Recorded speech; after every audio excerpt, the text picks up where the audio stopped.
Hey guys, welcome back to the channel. I'm Sydney. In this video, I want to talk a little bit about self-doubt, fear, where that comes from, and essentially how to overcome that. For the past few weeks, I have been in a creative slump, and it has been one of the hardest creative slumps that I've gone through because it felt like I wasn't confident in who I am as a person. And once that goes down, like everything is affected by it. Your creativity, your productivity. And I think I got so in my head about my ability to create that I just didn't. And throughout the past few years, as you guys have kind of seen, I've popped in and out of YouTube in particular because I didn't think that I could grow on this platform.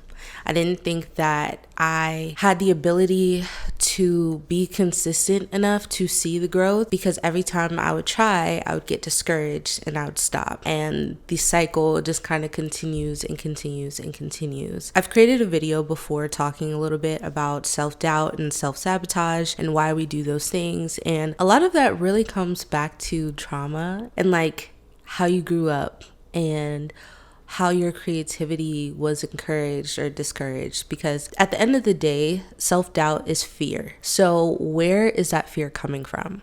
What exactly are you afraid of? And I think these are the questions that I've been asking myself over the last few weeks. Like, what are you afraid of? What are you running from? And I realized like I am afraid of my own success. And I think that that is something that a lot of people are afraid of. Like, what does it look like to win? What does it look like if I'm actually really, really good at this and I make it through? What happens when I cross that threshold between practice and just like play? Like, I am in play, I'm going, like I'm in the game now. I think that I have had to really take a moment to think about that, and I'm still really processing that, because too, we see a lot of creators. I think the biggest creators, the Monet McMichaels, the Alex Earls, the Jackie Inas, well, there can never be another Jackie Ina, but I think we see these big creators and we also see everything that their platform comes with, or at least everything that we can see on social media. So I have witnessed these same creators being canceled and dragged through the mud. So I think with having a platform of that size, it also comes with its ups and its downs. And I think there's been plenty of creators that have experienced the downs and have experienced the criticism and the the public ridicule that comes with that. And I think that when you're starting out as a creator, that is your goal. Your goal is to be as big as some of those creators. And I'm like, I think we need to remember that that's not the standard. There are tons of creators that are smaller than them, bigger than them. And also too, I guess that level of criticism and everything, it doesn't happen to everyone. I think society kind of picks and chooses who they want to go after at certain points. All that to say too, like your career, if you want to be a content creator, it is a job, it is a career. Your career is going to look however it's going to look. And it doesn't matter if you're doing it in corporate, if you're doing it in a creative space, it's going to have its ups and downs. The process is still going to be the process, no matter what you do. You cannot stop and choose what struggles you're going to have. And I think one thing you can choose though, one struggle that you can choose is getting over your own fear of your success, getting over your own fear of yourself, and just really allowing yourself to do the things that you want to do. I think sometimes I think like, damn, the biggest obstacle that I have in front of me is me. And I'm like, wow. Wow, like I am the person getting in front of my goals. I'm the person getting in front of, my wants and desires. I'm the person getting in front of me to do the things that I want to do. And why is that? So getting to the root of the fear. So like I said before, the fear comes from trauma. And I had to take a second and kind of think about that for myself. Like in my own life, how was my creativity encouraged or discouraged? And, unfortunately, I think at a certain point in my creative journey, my friends, my family, they were not my biggest cheerleaders. And, I I have to just own that. That hasn't been the case consistently. I would say like early in my journey when I was figuring things out, I was just trying different things. But still, even in that trying, that is when you need the most encouragement, right? Like, we think of a lot of people who are just starting their journeys and they're adults. Like a lot of the emerging creators now are people who have full-time jobs, who are just now getting out of college, maybe in college. Like, we're like young adults or actual adults. I don't know. We're like young adults or in our adulthood. So yeah, but my creativity, it started at a young age, and I think a lot of people's creativity starts at a young age, but that is when it needs to be cultivated the most. That's when it needs the most encouragement. It needs the most just like love and care, because that's where you're developing your confidence in your craft. So going back to that and recognizing that little Sydney, going back to her and what she was interested in and what inspired her to create, I think I've been taking a lot of time to do that, because that is the root of all of this. This whole channel would not exist without Sydney in 2015, who was like, yeah, I think I want to create a YouTube channel. Like, that girl is the reason why I'm here today. So I want to pay homage to her. I want to celebrate her, because even now, like, I am her in some form or facet. Like, I am that person, that little girl. So I think just going back to that as a part of like my creativity and remembering that person, like, of course my goals have changed. Of course, this is now a business for me.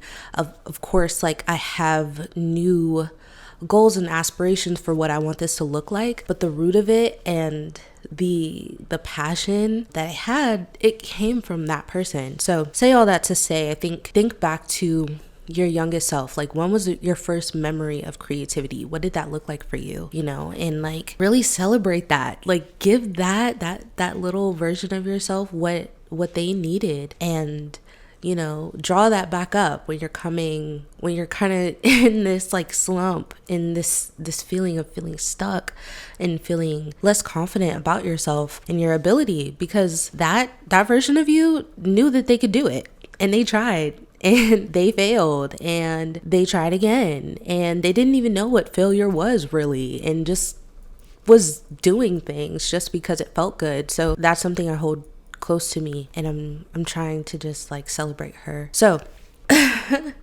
speaking of trying, I feel like my transitions are so hilarious, but trying, give yourself permission to try. I made a video about this recently, but giving yourself permission to try. Like, the world is not going to give you permission all the time. One of my favorite podcasts is Balanced Black Girl. And in an episode with Blake Newby, she was talking about the fact that it's expensive to dream. And that's very, very true. It is expensive to dream in a lot of instances, especially being a Black creator. I think any creator of color, any queer creators, any creators that kind of don't really fit the quote unquote mold of, I guess, like a public figure, you know, and it is expensive to dream. But I think on top of that, knowing that, we have to give ourselves the permission to do it anyways, to do it even though it may cost us a little bit more, whether that's money or if that's time, if that is education, if that is learning, if that is trying. I think that it's like we have to give ourselves that permission slip, because the world is not going to give that to us. We have to literally decide, this is the path that I've decided for myself, and I'm going to create the space, because it's not been created for me. Like, one of the reasons why I even created Sid the Creative, created this whole platform, was because this was not made. Like, this was not made for me. And I didn't see a lot of Black girls who had an interest in storytelling, who had an interest in filmmaking and poetry, and who wanted to just make videos and document their lives and what they were learning. Like, that hadn't yet popped off. Like, we had seen some of the videos where we had vlogs, and a lot of people wanted to do like beauty and fashion and stuff. But like, I felt like when I was looking for the girls that were into camera gear and that were into like creative gadgets and tools and stuff, like there wasn't a lot of them. There really wasn't. And at least they weren't easy to find. So I wanted to be easy to find. I wanted to be the person of many, now lovely, which is lovely. I wanted to be the person that could be that representation. So that's what I'm doing now. So I had to give myself that permission though. Like, that wasn't something that was just going to happen just because I wanted to see it. So it's like, you got to be the things you want to see. So yeah, give yourself permission to try. And you know, the thing about trying is that you already know the outcome if you don't. You do not know the outcome if you do. So try. I really think that there's a lot of power in understanding that uncertainty is a part of the process. Once you get comfortable with that, you realize that uncertainty is actually unlimited opportunity. So So instead of thinking of uncertainty during the process as like this endless hole or this endless pit of whatever, it's a blank slate. It's a blank slate. It is a clear piece of paper. It is a white canvas. And you can literally create whatever you want to see. So, yeah. Thank you guys.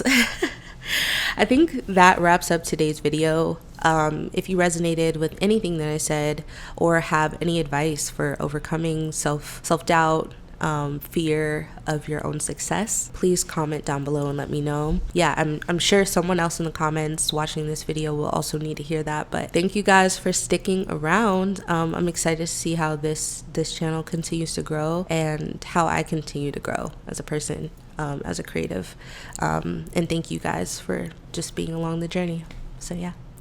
Okay. See you soon. Bye.